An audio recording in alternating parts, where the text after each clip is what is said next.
You ready to transform your pool into a stunning oasis? At Mainland Pool Service, they're a family-owned business committed to keeping your pool looking pristine all year round. They believe that pool care should be proactive, not reactive, which is why their skilled team handles everything from routine cleaning to complex issues with precision. They prioritize clear communication and personalized solutions to exceed your expectations. Join the Mainland Pool Service family today and experience the difference their expertise and dedication can bring to your relaxation retreat. Contact them now at mainlandpoolservice.com. Kroger shoppers and Grizz fans. Want exclusive last-minute discounted ticket deals texted straight to you? Sign up with the new Kroger Buzzer Beater deal. Fans can sign up by texting Grizz to 636-479 or visit your local Kroger store in the Delta Division and scan the QR code. By signing up, you agree to receive recurring automated promotional and personalized marketing text messages from the Memphis Grizzlies. Consent is not a condition of any purchase. Message frequency varies. Message and data rates may apply. I was going to be rational about the holiday. Yes, I was. I didn't even really have like the oomph. Like, sure, I was thirsty for football. Sure, like Carson Beck had that one really nice throw. What am I?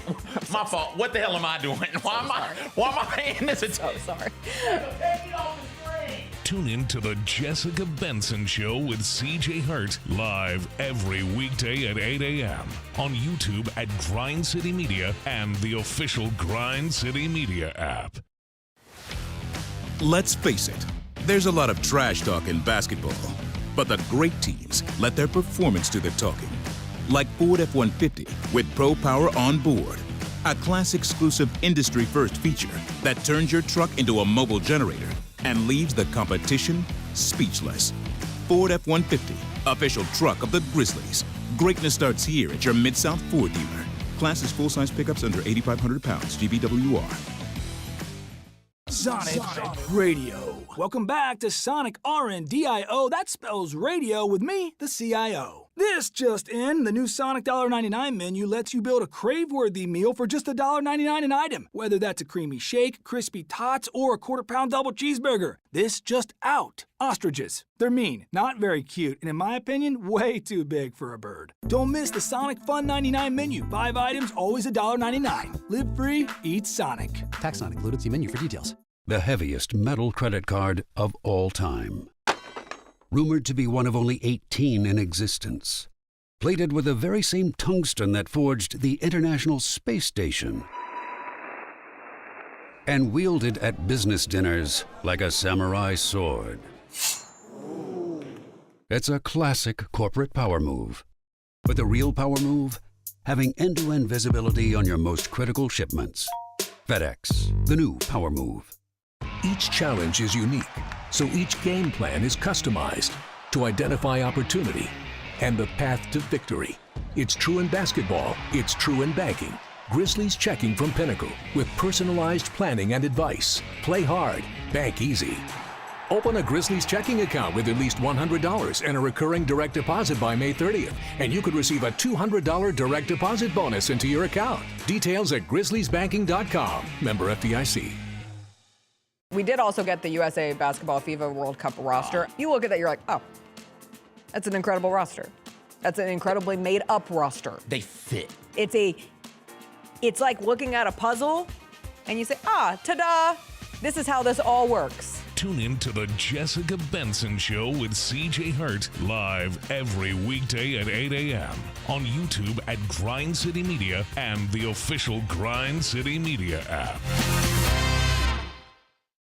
The Grizzlies are on their way to a new era, and now's the perfect time to buy in and secure your seat to witness history. With the 2026-27 half-season tickets, you can see the future take shape in real time. With a talented draft class joining our young core and starting this season, half-season ticket holders can own the moments with all new MVP benefit, including inside access to exclusive events, perks that match your passion, and rewards that take your fan experience to the next level. More information, visit grizzlies.com/tickets or just call 901-888-HOOP or grizzlies.com/tickets. I was going to be rational about the holiday. Yes, I was. I didn't even really have like the oomph. Like, sure, I was thirsty for football. Sure, like Carson Beck had that one really nice throw.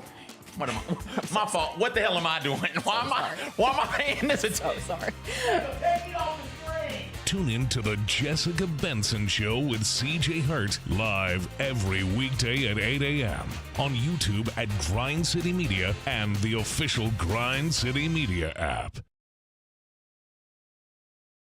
I was looking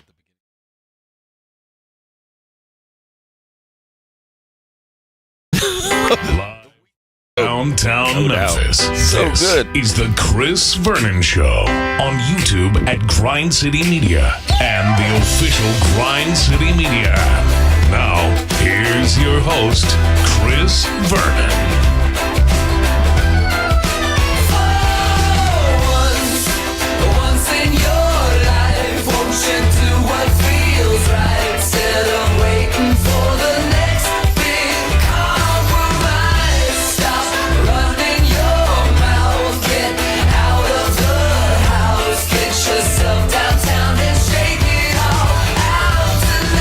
Here we go, live from the Tigers practice facility, the Billy Murphy Complex. We are over at the University of Memphis. College football season is right around the corner. We are going to talk to the head coach of the Memphis Tigers football team, Charles Huff. We have been waiting so long, and we have finally made it happen. We came to him. And then Dallan Hayden's going to join us, who's a running back. Ahmere Foster's going to join us. He's a safety. And so we'll get you ready for the upcoming Tiger football season. We'll get to all the news and notes of the day. Devin Walker is here. But we are so glad to be joined. Look at him. He's right here. He's in field now, entrenched as the Memphis football coach.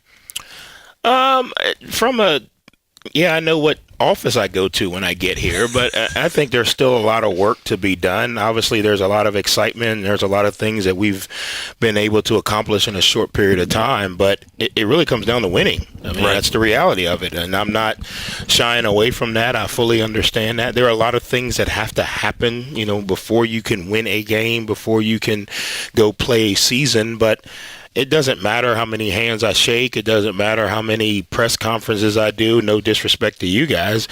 If we don't win, everybody's going to be like, well, he wasted his time, But I think there's part of it. I think part of being the head coach is not just the football piece. It's being a representative for the university. It's being a representative for the community. It's being a representative for young men and women who are in our community who aspire to dream.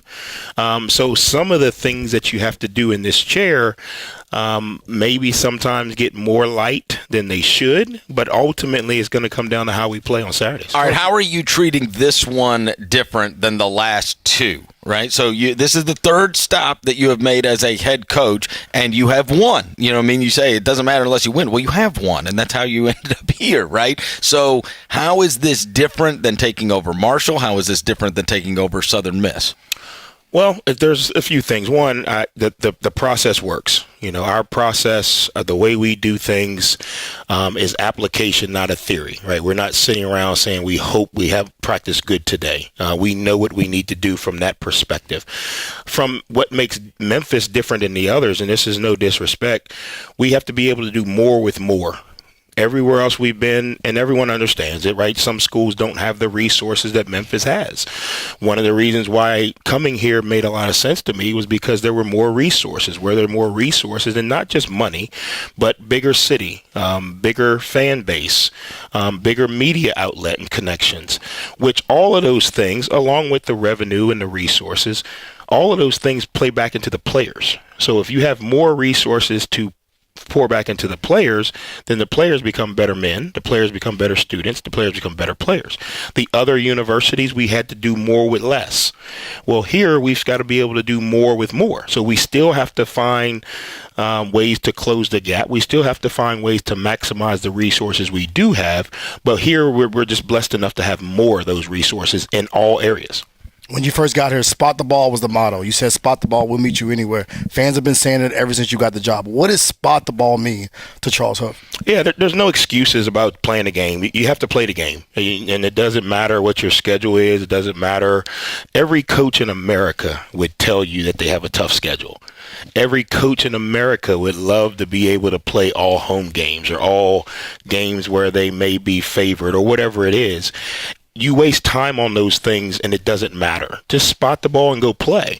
It's not a disrespectful thing, but if we got to play the New York Jets, we got to play the New York Jets. Me complaining about it or talking about how tough the schedule is or talking about we've got to go all the way to the West Coast or we've got to go all the way to the East Coast or whatever it may be, none of that matters. And what we try to get our players to understand, spot the ball is really control what you can control.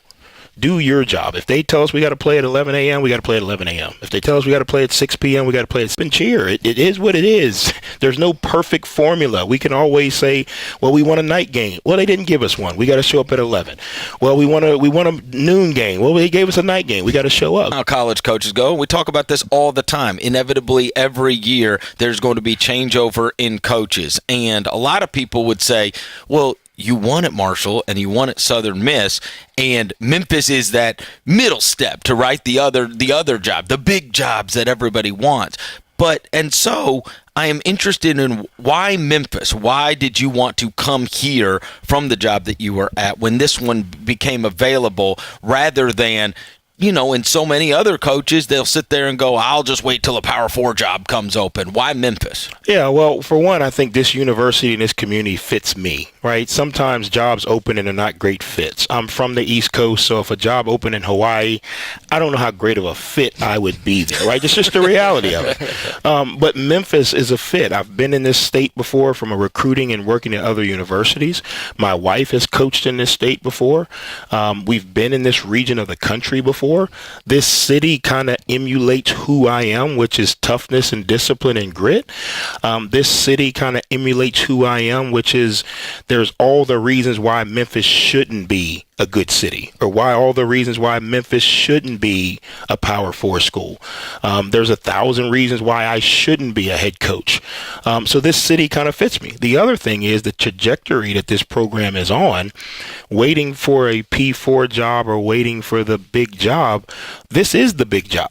We're just working our way to that stage. And I think looking at all things encompassed in Memphis, where Memphis is going is where everyone is waiting to get to. So why not drive the train there? So every stop you make, you get the right people on the train, you get the right administrators, you get all the right pieces. So when you get to that destination or wherever you're trying to go, you've built it your way. You're not going to take over what someone else may have done. So I think it's the trajectory. I think it's the community. And I think it's the right fit. How'd you find the coordinators? Your first week opponent, Dan Mullen, I'll never forget when I had him on years ago. He was at Mississippi State, and he had found Manny Diaz, and he was like, we played Middle Tennessee State. And I was like, who is this kid that's calling all this stuff, right? Well, did you have prior relationships with both Decker and Guidry? How did you know about these guys? When you get the job, that's obviously a massive hires, right? Hiring your offensive and defensive coordinator and how much they're going to be in charge of. What was the prior relationship with those guys? Well, Lance had been with us at Marshall when we beat Notre Dame and we had the run there at Marshall. He got an opportunity to move on. So I had some familiarity with him and how he runs defense. The defense that we had kind of kept after he left and even what we took to Southern Miss was kind of a blend of his defense. So we really never changed. So when the job came open, it was easy. He was available. It was easy to get him back. He kind of just jumped right in and hit the ground running. Kevin Decker, we played them 3 years in a row at ODU, and it was the hardest game we ever played. This is the Diaz thing. Yeah, it's it was like how do these guys keep scoring points? We're supposed to be a good defense, and they keep scoring. Now, we beat them every year, but it was one of those deals where it was 42-35, 38-35. It was one of those deals where this offense gives our defense issues every year, and it's not just, hey, they got a really good player, or hey, they got a really good quarterback. It was year after year after year. So when you start trying to figure out, kind of like Dan said with Manny, who is this guy that just keeps finding a way? We think we have the riddle solved every year, and they keep finding a way. It keeps stressing us in so many different areas. So when the job came open, you start researching guys who've given you problems so they don't give you any more problems. And he was one. He worked with some people that I knew through, so I was able to get some background information. It's one thing to be a good coach. It's another thing to be a good person. And I wanted to make sure that I was surrounding this program and these kids with good people before I worried about how good of a coach they were, right? Because coaching is just it's a teaching modality. But if you're a bad person, you're a bad person, right? So we wanted good people around these guys. And obviously having Kevin here is just going to be a delight not to have to scratch my head at night and figure out how do we stop this guy, and really wonder how many other D coordinators now have to and head coaches have to go through. How do these guys keep scoring points? But that's pretty much how it folded. Coach, we go back to 2001 when you graduated from North Carolina High School. I did some research. You did the message at your graduation, right?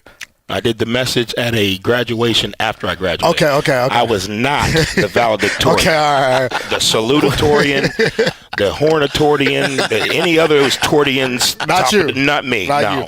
Well, if you go back to that 2001 version of Charleston, what do you think you would say to that version now? Would he be surprised at where you are now, or would you be like, okay, this is what I wanted to do from the beginning? No, it would be exactly what I wanted to do. Maybe not where, you don't know where the road's going to lead, but I knew I wanted to coach when I was 5 years old.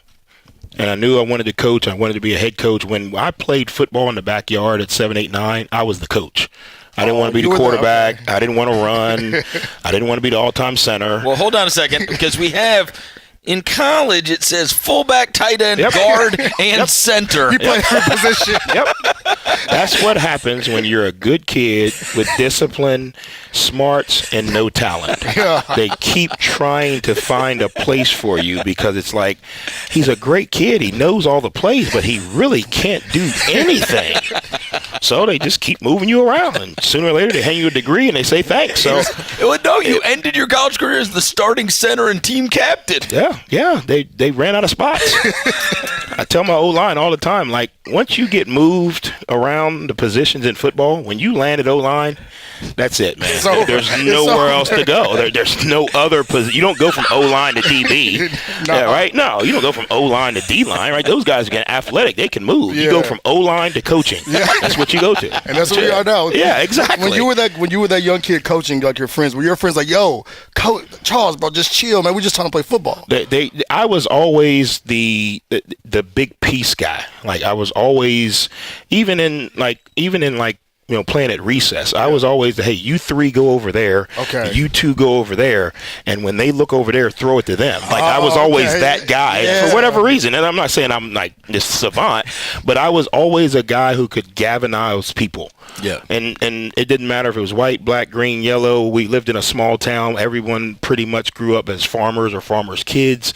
And it didn't matter. But I was always the guy, hey, look, we're going to do this. All right, everybody right here. Okay, you go line up out there. And when I tell you to run, you run this way. Yeah. And for whatever it was always a way for me to connect with multiple people. It didn't have to be athletes. It didn't have to be, people from my town. It didn't have to be people that were athletic. It was just, how do we get all of these people to connect and have fun at recess, right? And that kind of just led into that. So I reached out to somebody that used to work with you, and they said to me, the text I got back was, ask that dude if he still wears cleats to practice. Yeah, we got to know. I said, hold on now. Cleats to practice? Hey, I've never heard of a coach. Stay ready, so you got to get ready, coach. Do you really wear cleats? Not as the head coach. Okay. When I was the running back coach, and I worked for PJ Fleck.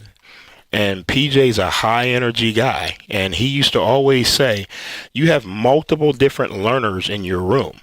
So standing on the sideline and telling a kid what to do is only going to reach half your room. If you can tell a kid what to do, you can show a kid what to do, and you can teach a kid, you got a chance to reach your whole room. So, and you played every position. I played every position. So I knew exactly. This is easy. Yeah, but no, PJ really helped me understand, like, sometimes you got to get out there and do it. Sometimes you got to get out there and actually walk through it with them. Sometimes you can stand on the sideline and tell them. The other part of it is, once the kids see you running around full speed, there's no reason for them to say, I'm tired, or I can't sprint to the next drill, or, hey, look, coach just ran, down the middle of the field going to kickoff drill, or whatever it was. So it's something that I started when I was at Western Michigan. And then when I got to Penn State, everyone was like, "Are you still going to wear the cleats?" I was like, "Well, I got to now because that's like my calling card." But yeah, so as a position coach, when I got to Alabama, I wore the cleats. I was scared to death to wear them in front of Coach Saban the first time, but then I was like, you got to be yourself. But yeah, I wore cleats every day as a position coach. I mean, Coach, I see these foam posit cleats over in this wall. Yeah, I wasn't a foam posit guy. I was kind of like the speed TDs. Okay. Yeah, I was living my dream. Those days. But yeah, every day. That's such a good one about PJ Fleck, and you coach with a lot of different coaches along your trajectory. That's a great one from Fleck that you learned from him. Give me something else you learned from these different guys. Something you took away with that has formed the head coach you are now. James Franklin. Detail and organization, hands down. James Franklin can tell you what he's going to be doing at 12:20 3 years from now on a Thursday. He can. And that's something that I took from him, the detail and organization. And when you're dealing with almost 150, 100, 200 people in an organization, if you're not organized, the organization doesn't flow. So, yeah, you may be thinking about, the game today, but if a coach or a player doesn't know when the bye week is and what the schedule for the bye week is, they can't operate their lives. If the coaches don't know when you're going to get time off in the summer, they can't tell their wife we can go to Disney World at this time. Well, that creates anxiety in the home. So you got to be organized. Now, obviously things change and you can adjust, but you got to be organized. We're mapped out from January to December every year, exactly what we're going to do every day. And that's because you work with him. Because of James Franklin, yeah. Wow. Because he was a guy that always had it mapped out and had a plan, because if you have a plan, it's easy to adapt. If you don't have a plan and you run into something, now you're guessing. And that's where the theory of application over theory comes from. Right? This is application. I can tell you 6 weeks from now at 2:00 what we're going to be doing on a certain day. Now, when we get there, we may have to adjust. Maybe it's raining outside. We got to come inside for practice. Hey, maybe the game is at 6:00 and not at 3:00. So we have to adjust. But you got to have a plan. So that way, when you run into situations, everyone in the organization already knows where we're starting at. Now you can disseminate the information to change. But if you don't have a starting point, when would the kids know to show up? It makes it easy to deal with 81 new players, right? Deal with 81 new players, and it's 71 new players, but it's really 105 new people. Whew.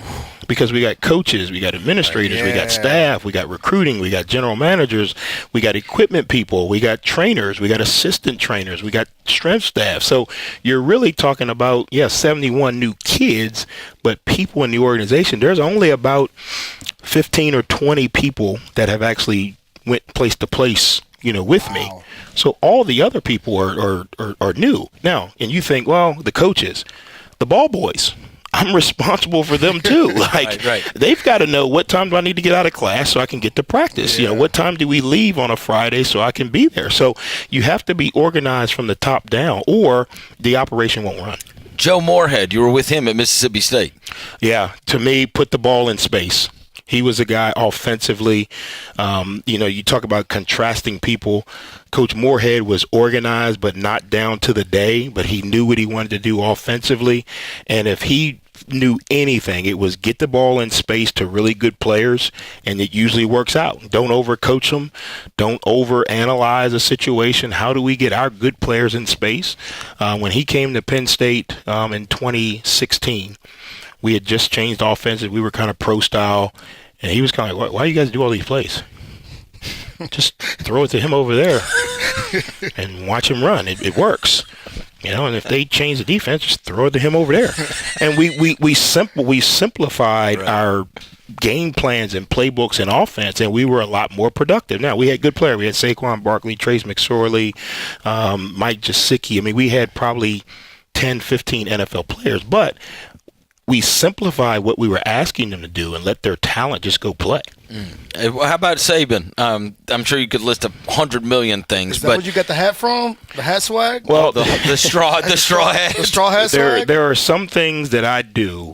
Okay, PJ Fleck told me you have to be yourself.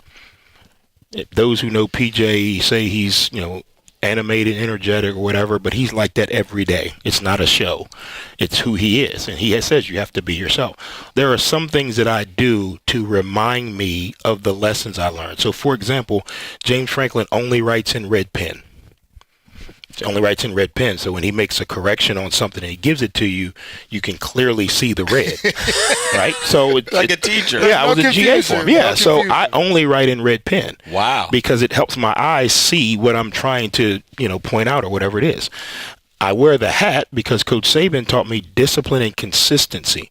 So it reminds me to be disciplined in my approach and be consistent. Don't change up day to day. You woke up this morning, your coffee was lukewarm, so all of a sudden now you're a different person. When you go into the team room, maybe your kids were up crying, so you're a little bit tired, so you go in with a little bit of energy. You got to be the same person every day. Now, do you take it to the extreme like him with the moon pie thing and do you eat the same thing every day?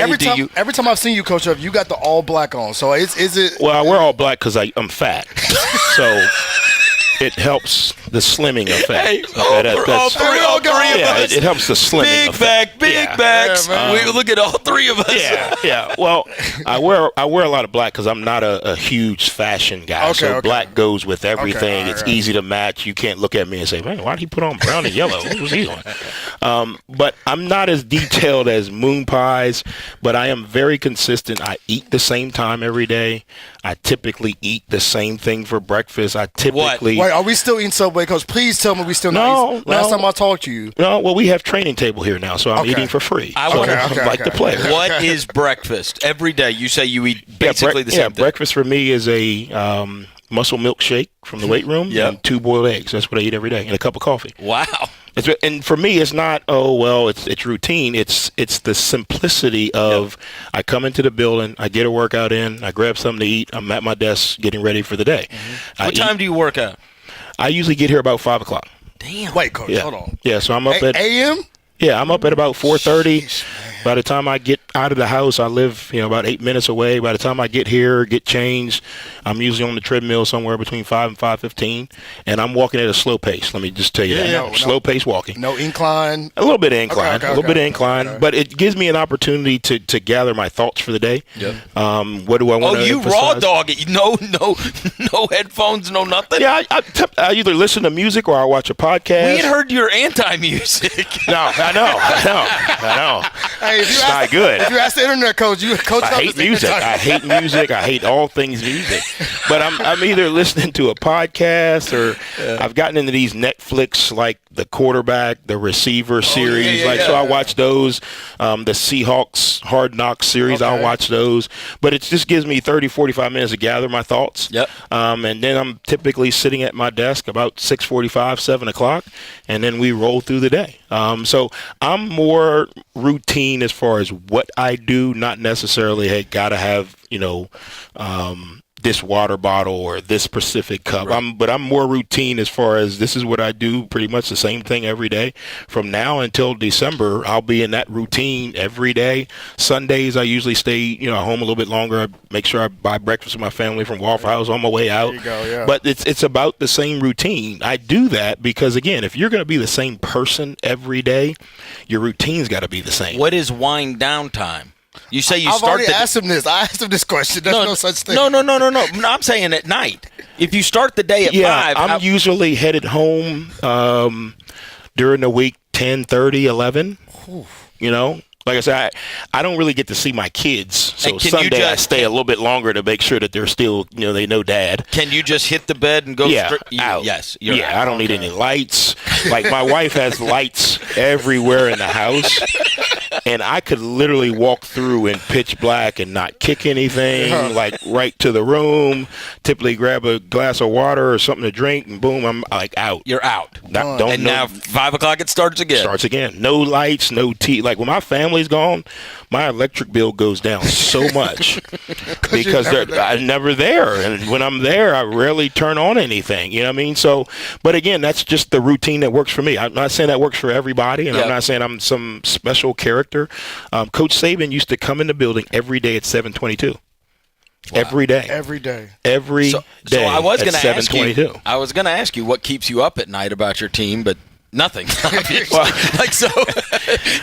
you're going to bed that easy. But no, what have you been most happy with with this version of the Memphis Tiger football team that you're coaching? And what is the thing that you're like, we've got to shore this up? Yeah, I would say the toughness. It's hard to play for Coach Huff, and I don't say that to wear it as a badge of honor. I say that because when these young men come to me, I ask them, what do you want to accomplish out of this journey? What are you looking for? And I got to hold them to that, because if I don't, then I'm letting them down like anybody else in the world who's let them down.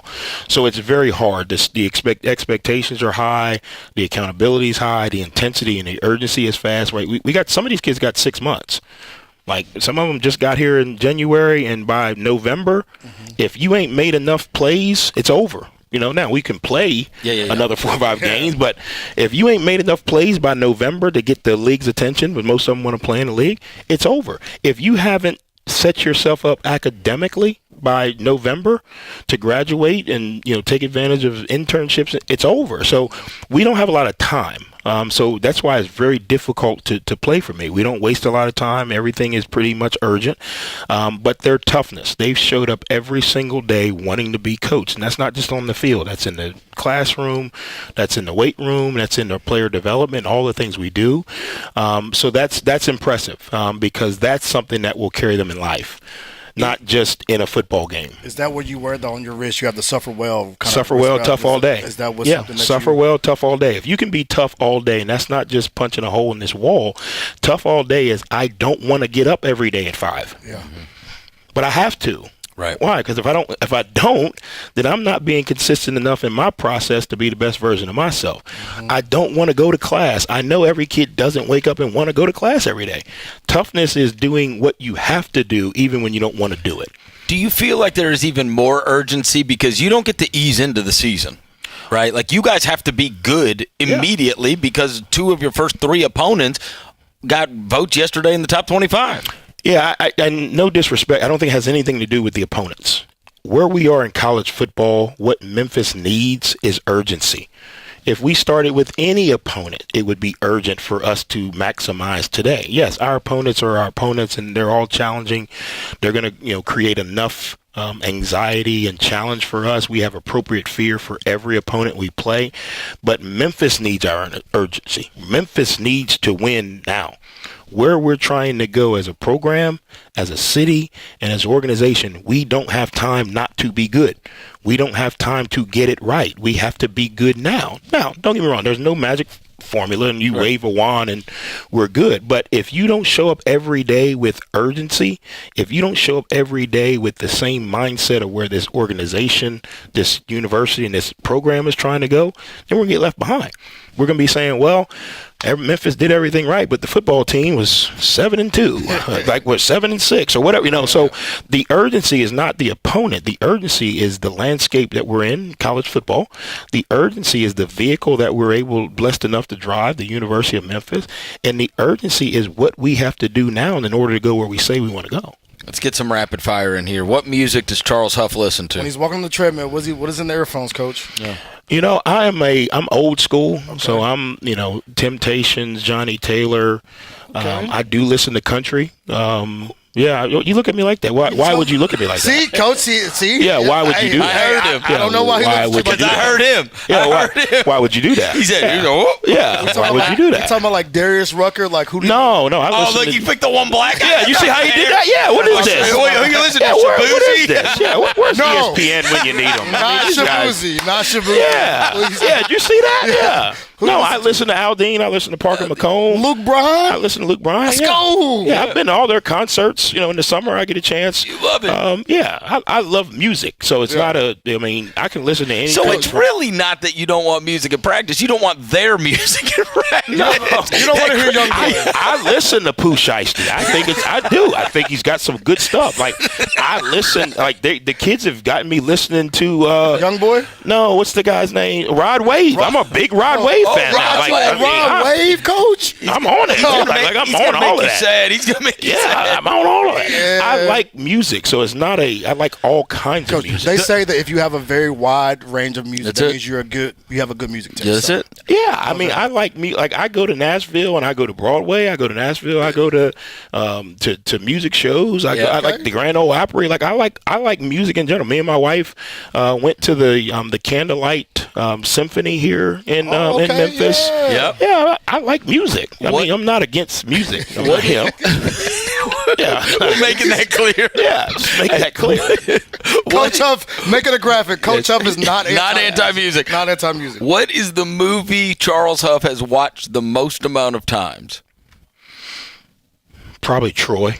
Troy? Yeah. Did you go see the new one? Did you go I'm planning to go after the season. After the season? Yeah, planning to go after the season. I'm a big history guy. My dad was a history teacher. Oh. So I'm big into history, and I like that type of, like, the true stuff, not like the made up, Well, that is mythology. Well, it's not mythology. There's actual Troy. I mean, the story's mythology, but there's actually two countries that, kind of had to fight over something, so yeah. All right. Who was the poster on your wall when you were growing up? Cal Ripken. Oh, Cal shout Ripken. out to Cal Ripken, man. Iron Man. You were the model of consistency. You were a huge baseball fan? I was, and then I started growing this way, and there's no position on the field this way. You could be a catcher, coach. Come on now. My knees. Oh, okay. The knees. Have you ever met him? I have. You have? I went to his camps when I was young. I was going to be that kid playing baseball. I was I was fat, so I could hit it far. Yeah. But then, like, everyone else started hitting it far and running faster than me, so it didn't work out.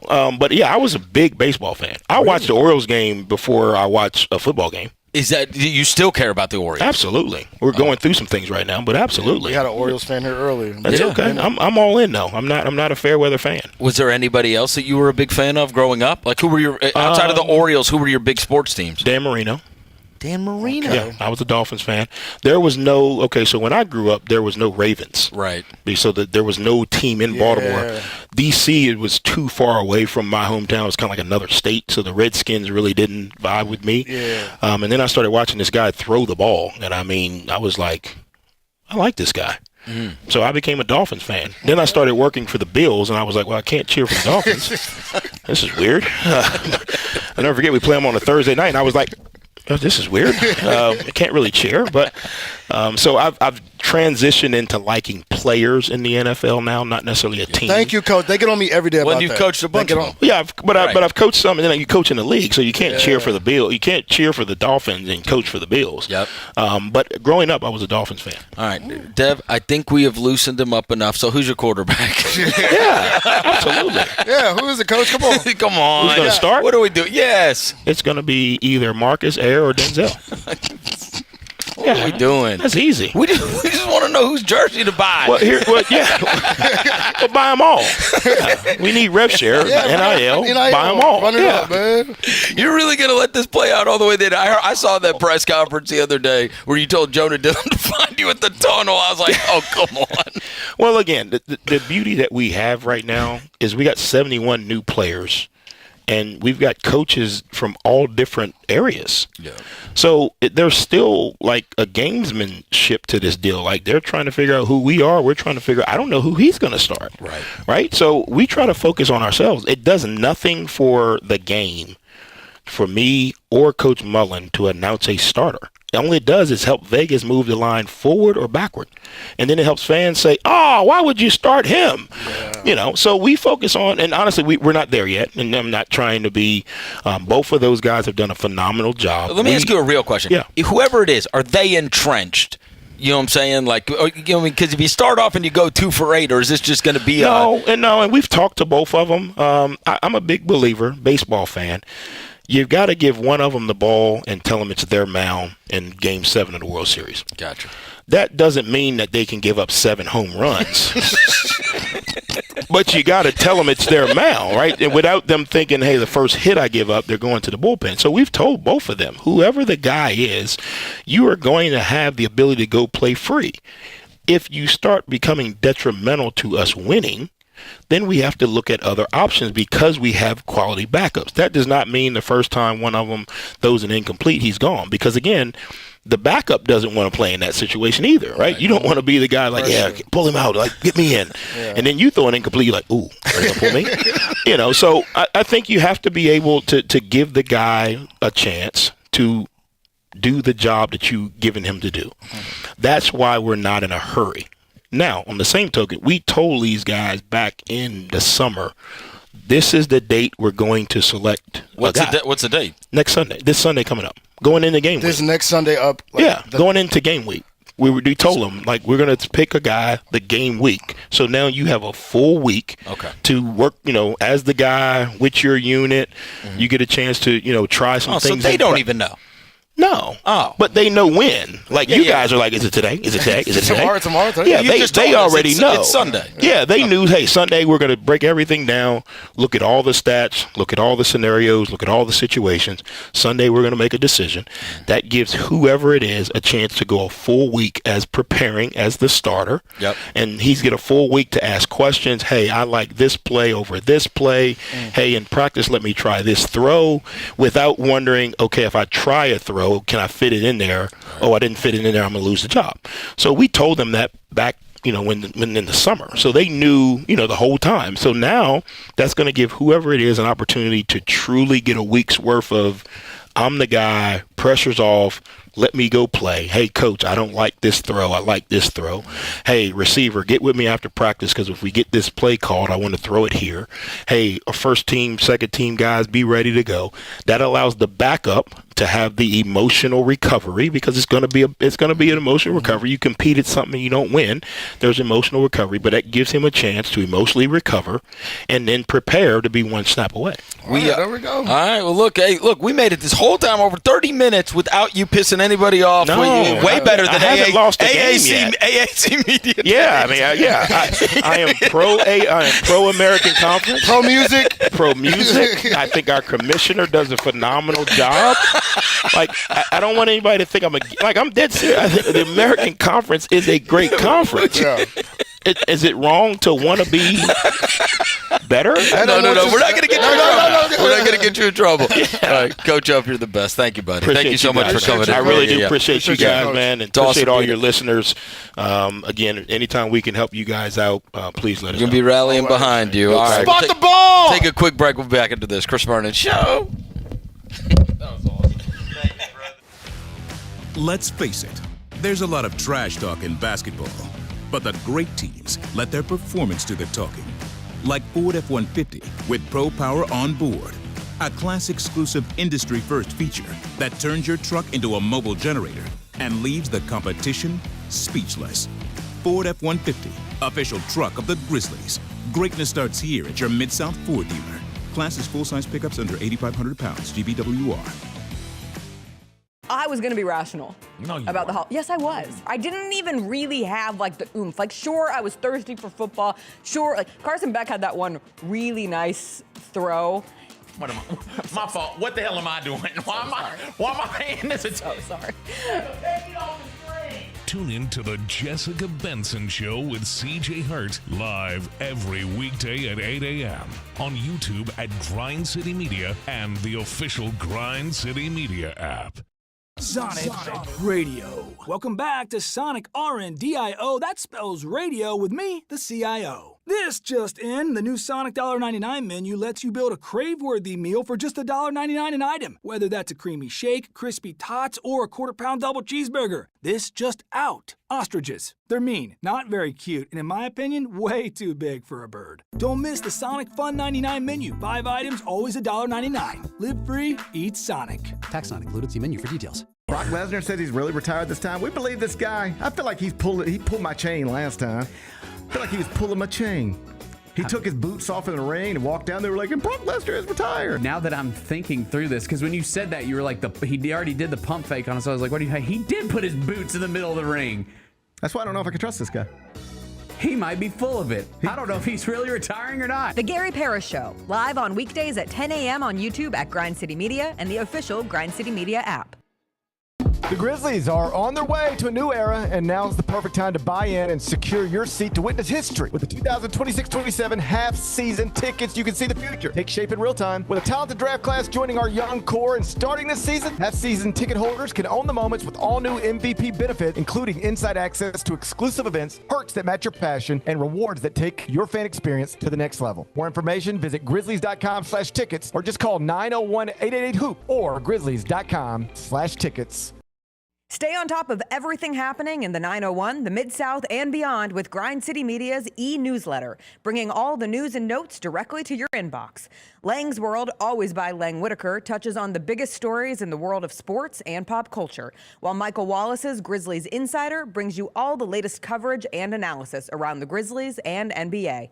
Don't miss a thing. Stay connected to the conversation and sign up to download the lowdown today at grindcitymedia.com.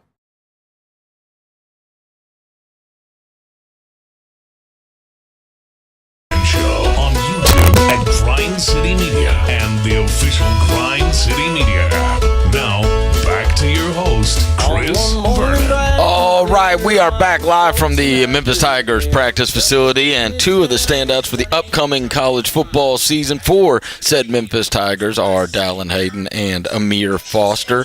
They are here with us right now. Thanks for coming in, guys. Yes, sir. Appreciate you. All right, let's start with safety, Ahmere Foster. You have been with Huff now, what, this is 4 years? Yes, sir. All right, so you were at Marshall? Yes, sir. You followed him to Southern Miss? Yes, sir. And now you followed him to Memphis? Yeah. All right, so you know Huff better than probably anybody on the team, right? Yeah. How has he changed? How is Marshall and Southern Miss Huff different than Memphis Huff? Huff, I feel like he's been the same guy, just more strict, more working on his relationships with players, because I think that's his greatest trait, him being as close as he is with his players. As you can see, I've been following him for 4 years, so it's just that relationship with him that's just getting better and better every year. That's my guy, man. What made you want to follow him? Because, your numbers are going up. I play the video game, bro. You were 85 on the game, so you're doing something right. So Yes, what sir. made you want to follow him? Just like I said, just that relationship with him, man. Huff is a guy that I would invite to my wedding in the future, so, just having that role model and that stand-up guy as a coach, he just brought me in as a freshman, and our relationship had just been getting better and better as the years went on, so that played a big part in me just following him everywhere he went. When following him meant going to Hattiesburg, Mississippi. That's tough. You said, Coach, I love you. Yeah, that was a tough decision, man. That was a tough decision. We went to a 1-11 team. We had just won the Sun Belt Conference, so going from the best team in the Sun Belt to the worst team in the Sun Belt was it was a challenge, but we was up for it. I wasn't just the only guy who followed him. It was about 25 to 30 guys from Marshall to Southern Miss. So, man, we were up for the challenge just to do something that's never been done before. And Huff just brought us in open arms, and we was right with him side by side. Why is he a good coach? He does. I would say his relationship with us, and then just that coach that you can just walk into his office at any time and talk to him about any off the field issues, on the field issues. I can go in the Huff office at any time of the day, call Huff any time of the day, and I know he'll be there for me.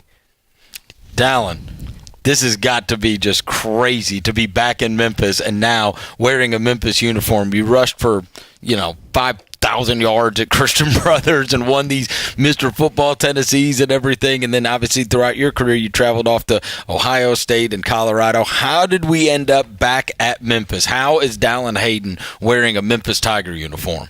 Honestly, I'll just say I feel like God called me to come back home for my last year, I would say. I wanted something new, and I felt like this was the perfect spot for me. How did it happen? As soon as I hit the portal, I heard from Memphis, and we just went on from there, honestly. To me, when you think about your college career thus far, what stands out to you? I would just say, honestly, probably my first 2 years at Ohio State. I got really good coaching, really good development there, and learned a lot that I can carry into this experience. Huff mentioned that you asked him during the offseason a lot about Saquon, about, hey, what does Saquon do here? What does Saquon do here? What have those conversations been like with Coach Huff? Because you want to eventually get to that point where Saquon's in the field like you. They've been great. Coach Huff's he was one of the best running back coaches before he became a head coach. So, honestly, his knowledge of the position is awesome, and I try to take whatever I can from whatever he tells me. What about all these people that you had all these relationships with back in Memphis? How odd has it been to be back now, back at home and playing for the hometown school? It's just been awesome. it's like I never left, so they always followed me, always kept up with me, always showed love, so it's just better being back here. Why Memphis when you knew, like, look, you got this is your chance, right? Like, this is like you got one more year of college football left, and so this was going to be a massive decision. Why Memphis? Why do you think that was the best thing for what you want to become your football career? I would just say because, honestly, I feel like we have a really good staff, starting with Coach Huff, and then my running back coach is a very good running back coach. So going into my last year, I wanted to have really good coaching at the running back position, and I felt like this was my best choice. When you think about Christian Brothers, what do you think about? That man's a dog, Christian Brothers, man. It's a cheat code. People were showing up, and people were walking down Walnut Grove to come to your game. You know what I mean? Those games were bananas. I mean, obviously, you think about the gold helmet. That's tradition. So I would say that, but a lot of good memories made there. Yeah.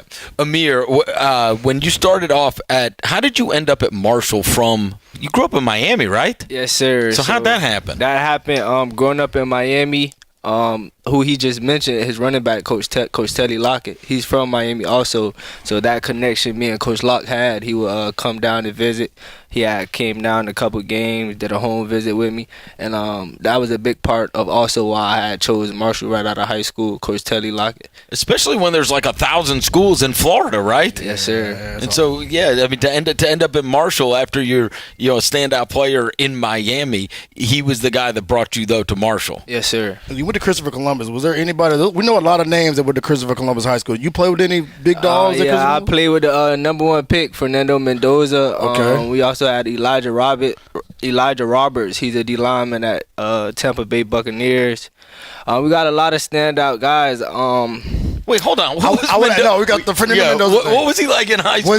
He was the same guy, man. Bro, the same guy you guys see now. Fernando has been that guy since I met him. Like robot? Yep, the same guy, man. That's crazy. Same guy. Never changed. But the teammates love him. Yeah, you know he's what I mean? a good person, He's man. authentic. Yeah. Right? That's not an act. Nah, for sure. Right? Fernando GBT.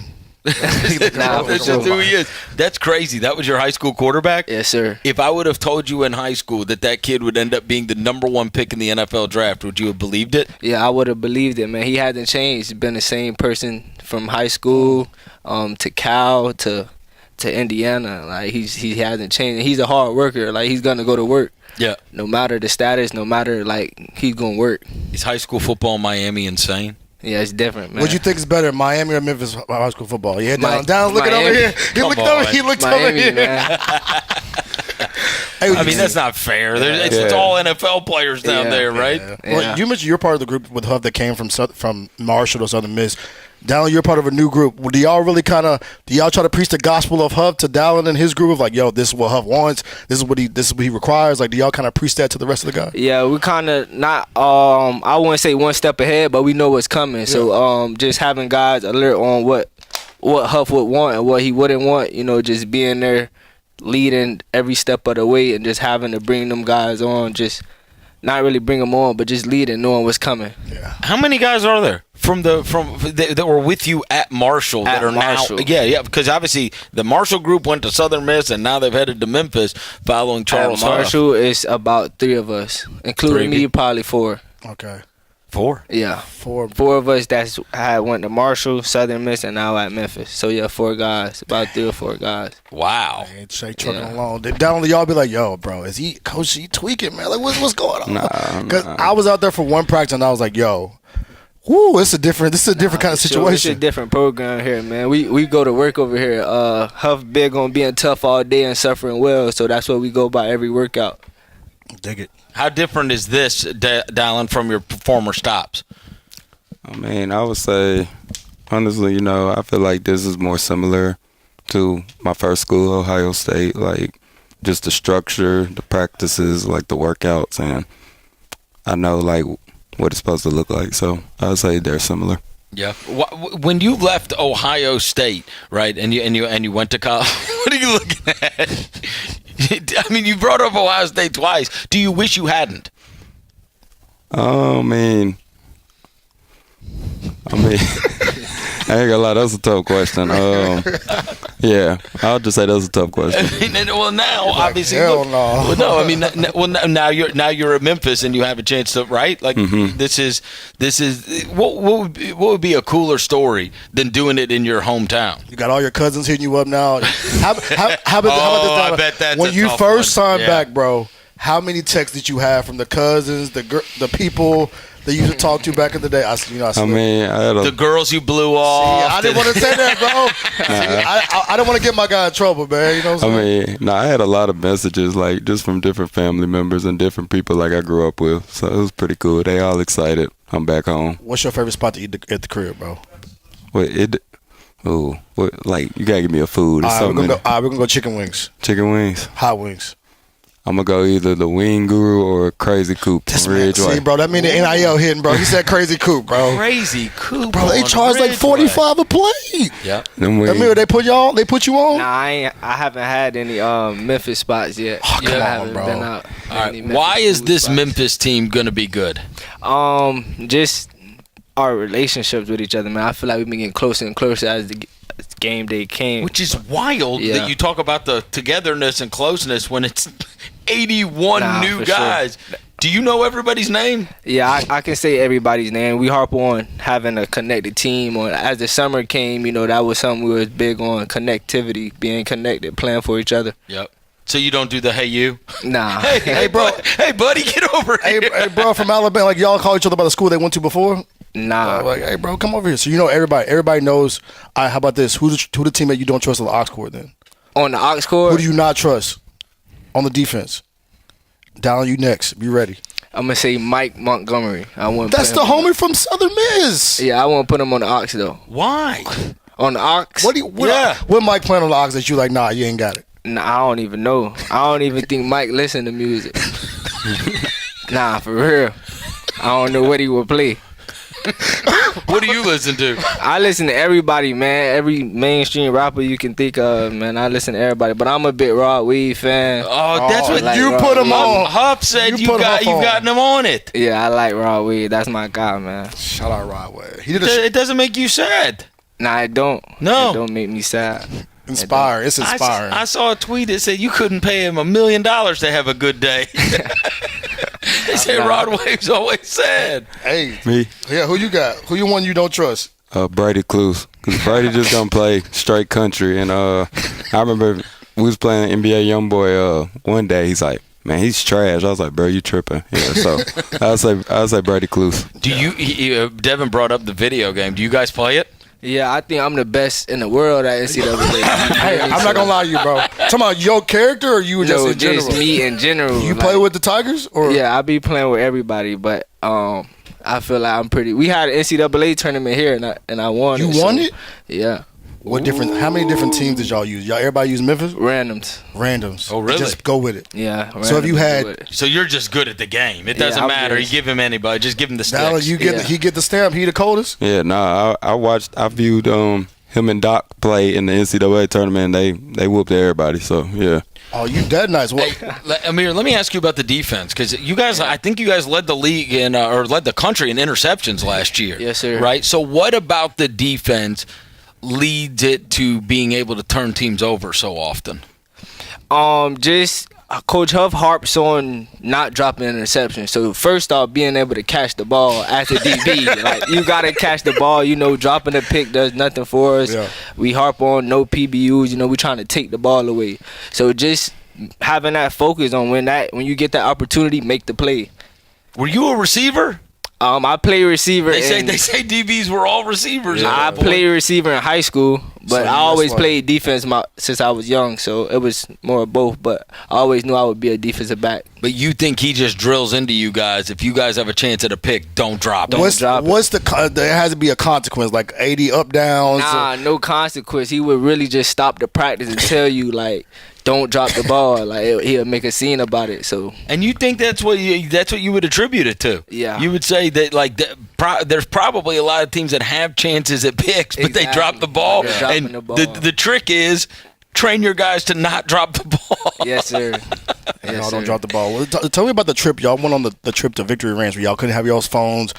How was that trip? Like, what did y'all do to connect? I heard some fishing happen. A lot of things happened on that trip. How was it not having y'all's phone for a day and a half? Shoot, it was awesome to me. I didn't even know I enjoyed the outdoors like that. It was like a zip line out there. A water slide was pretty cool. They had a pool. They had a basketball court. They had a lot to do, so it was awesome. What's the most random thing you think you learned from a teammate on that experience?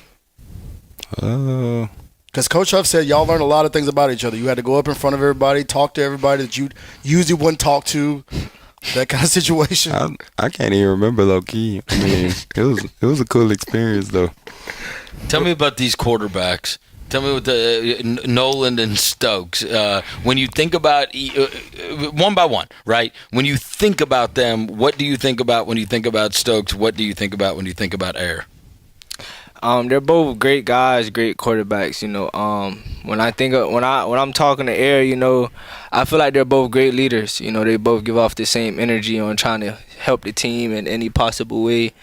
Just being that leader on the offensive side of the ball, they both carry that characteristic, and I think that's great. How about you, Dallan? I would say they both smart guys, both good leaders.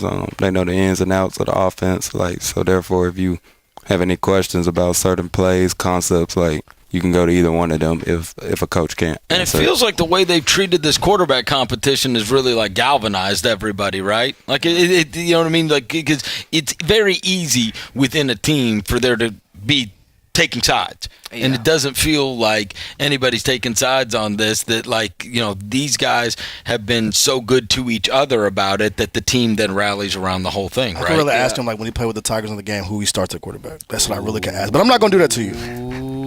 I'm not going to do that to you. I'm not going to do that to you. Because I also have to make the decision when I play with the team in the game. So I'm not going to do you like that. And in fairness, you're the safety. You can pick both of them off, right? Yeah, exactly.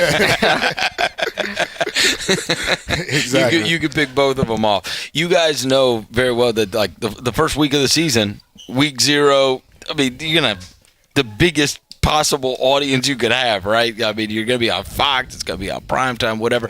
Do you feel an added pressure to have everything locked up and ready to go because you know that first game of the season is going to be such a massive one? I mean, it's no pressure. You know, we big on preparation. You know what I'm saying? So if we could when we get as prepared as possible, you know, we'll come into the game ready to do what we need to do. Dallan, our child wants to know who's a better athlete between you and your brother, because your brother's a pretty good athlete too. You talking about my older or younger brother? Either one. They said who's your better athlete between you and your brother Chase?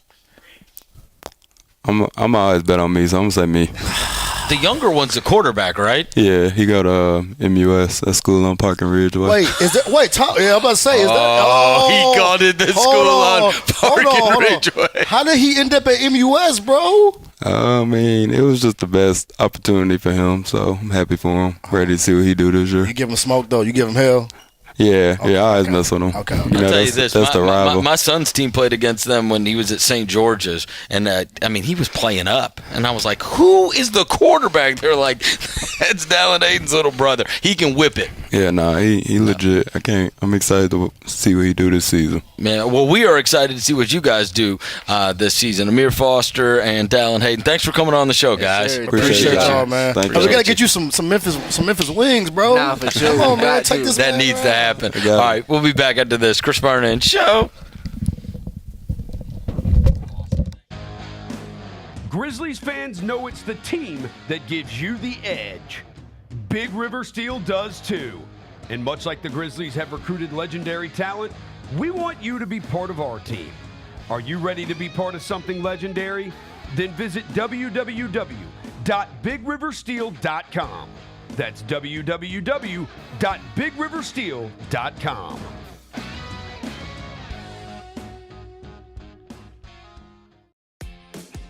New Amsterdam Vodka is an official partner of the Memphis Grizzlies. It's the only exceptionally smooth vodka that is 5 times distilled, 3 times filtered, and rated 93 points. New Amsterdam believes wins big and small become legendary when you celebrate them with your crew. So here's to the blue, white, and gold, the Memphis grit and grind, and reliving winning moments big and small with Tennessee's favorite basketball team. New Amsterdam Vodka. Find your wins. We did also get the USA Basketball FIBA World Cup roster. You look at that, you're like, oh, that's an incredible roster. That's an incredibly made-up roster. They fit. It's like looking at a puzzle, and you say, ta-da! This is how this all works. Tune in to the Jessica Benson Show with CJ Hurt live every weekday at 8 a.m. on YouTube at Grind City Media and the official Grind City Media app. The Grizzlies are on their way to a new era, and now's the perfect time to buy in and secure your seat to witness history. With the 2026-27 half-season tickets, you can see the future take shape in real time. With a talented draft class joining our young core and starting this season, half-season ticket holders can own the moments with all new MVP benefit, including inside access to exclusive events, perks that match your passion, and rewards that take your fan experience to the next level. More information, visit grizzlies.com/tickets or just call 901-888-HOOP or grizzlies.com/tickets. I was going to be rational about the weren't. Yes, I was. I didn't even really have like the oomph. Like, sure, I was thirsty for football. Sure, like Carson Beck had that one really nice throw. What am I? My fault. What the hell am I doing? Why am I paying this attention? Oh, sorry. Tune in to the Jessica Benson Show with CJ Hurt live every weekday at 8 a.m. on YouTube at Grind City Media and the official Grind City Media app. Stay on top of everything happening in the 901, the Mid-South, and beyond with Grind City Media's e-newsletter, bringing all the news and notes directly to your inbox. Lang's World, always by Lang Whitaker, touches on the biggest stories in the world of sports and pop culture, while Michael Wallace's Grizzlies Insider brings you all the latest coverage and analysis around the Grizzlies and NBA. Don't miss a thing. Stay connected to the conversation and sign up to download the lowdown today at grindcitymedia.com. When the arena lights dim for a concert or when the crowd becomes one at a big game, you can almost feel like you're the biggest fan. But who's your biggest fan? It's the person who will get you home safely after a night of drinking. It's a person who looks out for your life to make sure you leave the stadium with someone sober. This could be a designated driver or someone who offers to give you a ride share. Because in Tennessee, fans don't let other fans drive drunk. Brought to you by the Tennessee Highway Safety Office, a division of the Tennessee Department of Safety and Homeland Security. Let's face it, there's a lot of trash talk in basketball, but the great teams let their performance do the talking. Like Ford F-150 with Pro Power on board, a class-exclusive industry-first feature that turns your truck into a mobile generator and leaves the competition speechless. Ford F-150, official truck of the Grizzlies. Greatness starts here at your Mid-South Ford dealer. Class is full-size pickups under 8,500 pounds, GBWR. Each challenge is unique, so each game plan is customized to identify opportunity and the path to victory. It's true in basketball, it's true in banking. Grizzlies Checking from Pinnacle with personalized planning and advice. Play hard, bank easy. Open a Grizzlies checking account with at least $100 and a recurring direct deposit by May 30th, and you could receive a $200 direct deposit bonus into your account. Details at grizzliesbanking.com. Member FDIC. Brock Lesnar said he's really retired this time. We believe this guy. I feel like he pulled my chain last time. I feel like he was pulling my chain. He took his boots off in the ring and walked down. They were like, and Brock Lesnar is retired. Now that I'm thinking through this, because when you said that, you were like, he already did the pump fake on us. So I was like, what do you? He did put his boots in the middle of the ring. That's why I don't know if I can trust this guy. He might be full of it. I don't know if he's really retiring or not. The Gary Parrish Show, live on weekdays at 10 a.m. on YouTube at Grind City Media and the official Grind City Media app. Welcome back to the Chris Vernon Show on YouTube at Grind City Media and the official Grind City Media app. Now, back to your host, Chris Vernon. All right, we are back live at the Billy Murphy Complex at the University of Memphis. We are at the football facility.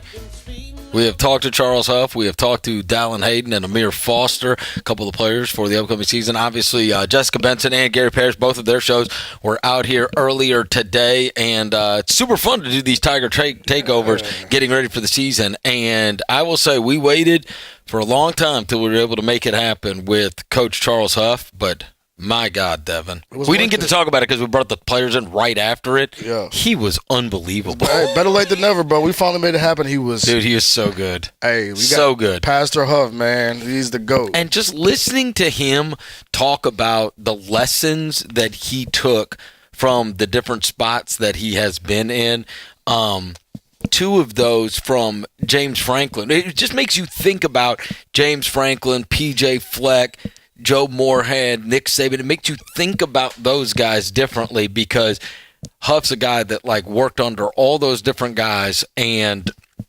inevitably, you think about the job that you want while you're doing the job that you have when you're at those places, and then when he becomes a head coach, he's sitting there going, if I ever become a head coach, I'm going to do it like this. Yes. I'm going to do it like this. I'm going to do it like this. And the Franklin ones were the ones that stood out to me the most, right? The writing in red pen, which is something that he still does to this day. And most importantly, the organization of it all. Because right? if you're a Tiger fan right now, you listen to him talk about those like little things that he takes from every place.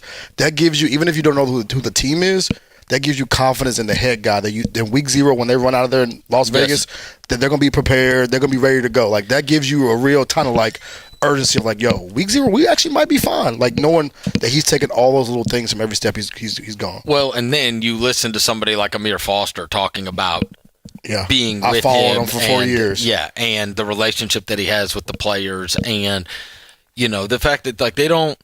It's almost like we have a level of confidence because of our preparedness, right? And it is interesting. That's, that Marshall team that they had that upset Notre Dame, where he had the defensive coordinator that he has now, Lance Guidry. That team at Marshall was ranked in the top 10 on defense in 12 different categories. And the team that he had last year at Southern Miss, which was basically a Marshall team, right? Because he took 25 guys. Like he took Marshall to Southern Miss in many ways. And they led the country in interceptions. And then to hear the safety saying, that's because there's such a premium put on not dropping picks. And the difference between getting the picks and getting the deflections is catching the ball. And that is... Like he'll stop practice over like we don't drop picks. Like the same way you're not supposed to drop a pass, you're not supposed to drop a pick. He said, "Bro, I don't want Coach Huff to cause a scene." That's what so if you don't want Coach Huff to cause a scene, you catch the ball. Like those little things for fans. Like those little things matter. Like in football games. Oh yeah. Like that matters between you. 2-possession, 3-possession game. So, look, man, and two, I guarantee you, Ahmere, like, you look at his rating on the game, he's at 85. So, I bet you when he left Southern Miss, he had some teams calling his phone. For some high P4s were calling his phone, and he said, no, I'm following Charles Huff. And that lets you know. He said there's 3 or 4 of them that are from Marshall. I think there's 13 or 14, I think. Total. From Southern Miss that came over with him. Bro, you ain't bringing guys along that you don't think can help you win games, right? So, I mean, like, that's the other thing. You've got that's a big leg ahead. So you got a bunch of new players, but you also have guys that swear by you that are coming in, because everybody goes into those situations. Like, I'll give you an example, right? Like, you remember early, it got super dicey for Norvell at Florida State with the guys that were already there. That was a different time in college football, but he didn't bring a bunch of Memphis guys down there with him that could say, hey, man, if you do this or whatever. This was just like, you're just a stranger to all these guys, and you're taking over these teams. This one is just Charles Huff's team, right? And you've got where it's like, all right, so you don't have a bunch of experience in terms of Memphis vets, but you have Charles Huff vets, right? You got 13 or 14 of those guys, including a starting safety who's awesome, and you've got three or four guys that have been with him for the last 3 years. Yeah, and if you know his process, like I think that's one thing he says on too. Like I go to his press conference, he says that my process, the process that we go through works. Yeah. If you go through the process, when you look up week 0, week 1, it's gonna be the proof in the pudding. Like, and you say you have 14, 15 guys who've been through that process. Right. It allows other guys kind of like raise to that level of process, and then you have teams that won conference championships that Marshall and Southern Miss, bro. Well, and you think right that there's proof of concept is what he was saying, right? Like, we don't know.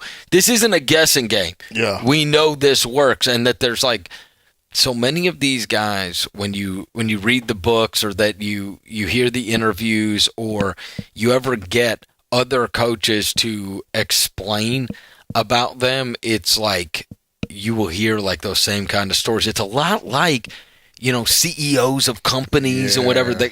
I get up at 4:30. I do this at 5 o'clock. I do this at 5:30. They are so structured.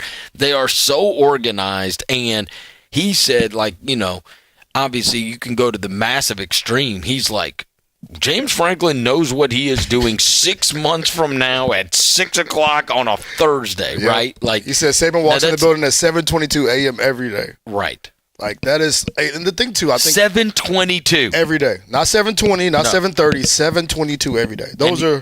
And he eats the same thing, all the and time. he does the same thing, and I mean, it's just like you take those things away. Yeah. And the other thing is that it's not like, hey, you know what? Like a lot of guys will play and they'll be like, oh, what do I want to do after I'm done playing? Do I want to be a coach? Do I want to be a broadcaster? Do I want to get into business? Do I want to own businesses? Do I want to work for somebody? Whatever it may be. Like he's talking about how he always wanted to be a coach. Exactly. From 5 years old. I think too when Ahmere said, he said, when I get married, I want Coach Huff. Like I want him to be in my wedding. Yes. And I feel like in this like new landscape of college football, it's like so many guys are changing jerseys, you're changing coaches. To stand with a guy for 4 years and say, I want this coach to be a part of my wedding. Like, and I guarantee you that's a testimony of all the guys that followed him, right? So, I mean, look, bro. Also really wild. A lot of this is a kid from Baltimore. If you would have told me Charles Huff's going to come in here and talk about loving country music and growing up loving Cal Ripken, I was like, what? Hold on. Like, everything about you is becoming more and more interesting. Hey, look, man. He is an interesting guy. I love Charles Huff, man. We got to get some Charles Huff T-shirts going. Because he said Luke Bryan. I was like, hold on. What you know about Luke Bryan?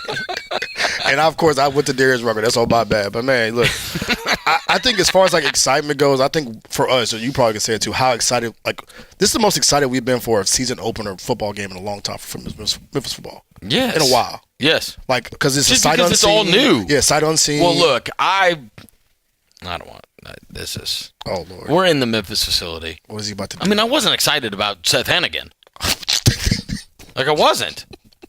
So, junior and senior year, I was like, all right, we're doing this again. Yeah. And then last year I can't deny I was excited after we met Brendan Lewis. Yes. I was excited about that. And I was mega excited that I know that they have moved on to Arkansas. It's a different era, whatever. That Arkansas game is one of the best college football experiences I have ever had. And for certain, a day and a game that my kids will never forget as long as they live. Mm-hmm. That game, they were down so big, people are getting ready to walk out. We're debating whether we should just leave so that we can beat the traffic. And then the scores, and then the fumble at the goal line, and then we rushed the field. We rushed the field after the game. I mean, that was forever, right? And then, of course, the thing went to hell later down the road because UAB. Brendan Lewis got hurt. Yeah, right. Against UAB. But last year was super fun, and the first part was super fun. But this is all just but it ended with such a massive thud that it was so disappointing. And now it's new coach, everything's new. We don't know what we don't know what the quarterbacks are going to look like. We don't know what the running backs are going to look like. We don't know what it is all new. But it's the Charles Huff process, which we heard about, that gets us excited for whatever this new, because it could be. Well, and also the first game is a banger. Yes, on Fox. Playing UNLV on national television the week before everybody else gets underway. Yeah. You'll have the stage. All eyes would be on Memphis, bro. Memphis and UNLV. We don't even know what his team looks like. UNLV don't know what their team looks like either, so it's going to be a... I did. Hey, and I'll tell you, it was so crazy. I did not know. I had no prior experience, reference point on the whole offensive coordinator thing. But that is so... It is so reminiscent of exactly what I brought up to him. So a lot of times it'll be I worked with this guy, or we worked together at this place, and whatever. Every once in a while, and it's more common than you would think, you will find these coaches that will hire guys that they had to coach against and then had to go back. And that's exactly what I was telling him about the Dan Mullen thing, which is, interestingly enough, his first week opponent. But Dan Mullen, he had that, I think Manny Diaz was the youngest defensive coordinator in the country, and he was coaching at an SEC school. And I remember having Dan Mullen on, and I asked him, like, what's this all about or whatever? And he was like, look, it was like one of their bye games. He's like, we played MTSU last year, and this guy's defense was crazy. He's like, you know what I mean? Like, I was like, and he's like, you know what I mean? With the guy that, like, fancies himself as an offensive genius, right? And an offensive mastermind, he's going up against this guy, and he's like, who is coaching this team? Yeah. And he was and think about that, a 20-something-year-old who's a defensive coordinator at Middle Tennessee State. And it's the same way where Huff comes in here and he's like, bro, we could. Like, this Old Dominion team would not stop scoring on us. And we pride ourselves on defense. Okay. We pride ourselves on defense. Right. So who's calling the plays here? Because this guy is good. Yeah.